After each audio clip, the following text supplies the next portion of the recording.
Hello friend, मेरी कहानी contract marriage में आप सबका स्वागत है। हर्ष घबराते हुए सनाया को छोड़कर उन दोनों के पास आ जाता है और दादाजी को तो जैसे होश ही नहीं रहता है। वो सूर्या और माही के पास आते हैं और उनके हाथों को पकड़कर बोलते हैं, नहीं नहीं, ऐसा नहीं हो सकता। मैं कुछ भी करके अपने पोते और बहू को बचा लूँगा, चाहे कुछ भी हो जाए, जितना पैसा लगना है लग जाए, पर मैं तुम दोनों को कुछ नहीं होने दूँगा। दादाजी रोते हुए बोले।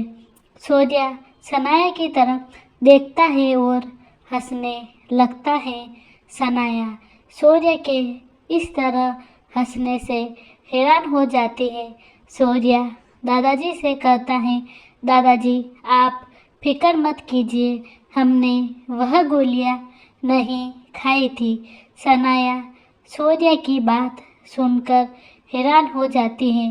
फ्लैशबैक। सूर्या ने माही की तरफ जैसे ही इशारा किया था, दोनों ही सनाया का ध्यान भटकाने लगे। दोनों ने ही मौका देखकर वह गोलियां वहीं जमीन में मिट्टी में दबा दी और ऐसे प्रेटेंड किया जैसे उन्होंने वह गोलियां खा ली हो। हम ठीक हैं दादाजी। सूर्या की बात सुनकर सनाया आग बबूला हो जाती है और गुस्से में सूर्या की तरफ जैसे ही बढ़ती है, सूर्या एक और खींचकर थप्पड़ सनाया के गाल पर मार देता है और बोलता है, मैं सिर्फ और सिर्फ माही से ही प्यार करता हूँ और पुलिस को उसे वहाँ से ले जाने की बोलता है। सूर्या माही, मैं तुमसे अपनी हर एक गलती के लिए माफ़ी मांगता हूँ, मुझे माफ़ कर दो माही, पर यह सच है कि मैंने सिर्फ और सिर्फ तुमसे ही प्यार किया है। आई लव यू माही, मैं हर जन्म में तुम्हें ही अपनी लाइफ पार्टनर के रूप में पाना चाहता हूँ। सूर्या माही के हाथों को कसकर पकड़ते हुए उसको देखने लगता है। सूर्या, मैं भी सिर्फ तुमसे ही प्यार करती हूँ, करती थी और करती रहूँगी और हर जन्म में सिर्फ तुम्हारी बनकर रहना चाहती हूँ। आई लव यू सूर्या, मेरे दिल में सिर्फ और सिर्फ तुम हो। क्या तुम मेरा साथ जिंदगी भर दोगी माही? हाँ सूर्या, मैं हमेशा तुम्हारा साथ दूंगी।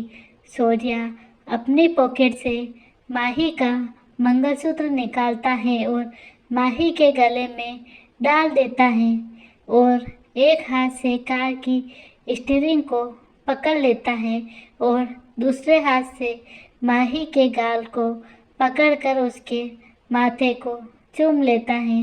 सूर्य, दादाजी और हर्ष पीछे की गाड़ी में आ रहे थे। वह सभी सिंगानिया पैलेस पहुंचते हैं। सूर्या माही को गोद में उठाकर अपने कमरे में ले जाता है और उसे बेड पर बिठा देता है। माही सूर्य जैसे ही बोलता है, माही सूर्य से बोलती है, सूर्य हमारा तो डाइवोर्स हो गया है। तो सूर्या बोलता है, मैंने वह पेपर सबमिट ही नहीं कराए थे, आज भी तुम ही मेरी बीवी हो। यह सुनकर माही खुश हो जाती है। सूर्या और माही एक दूसरे में खो जाते हैं। सुबह की धूप जैसे ही माही के चेहरे पर पड़ती है, उसकी नींद खुल जाती है और वह एकटक अपने पास सोए सूर्या को देखने लगती है।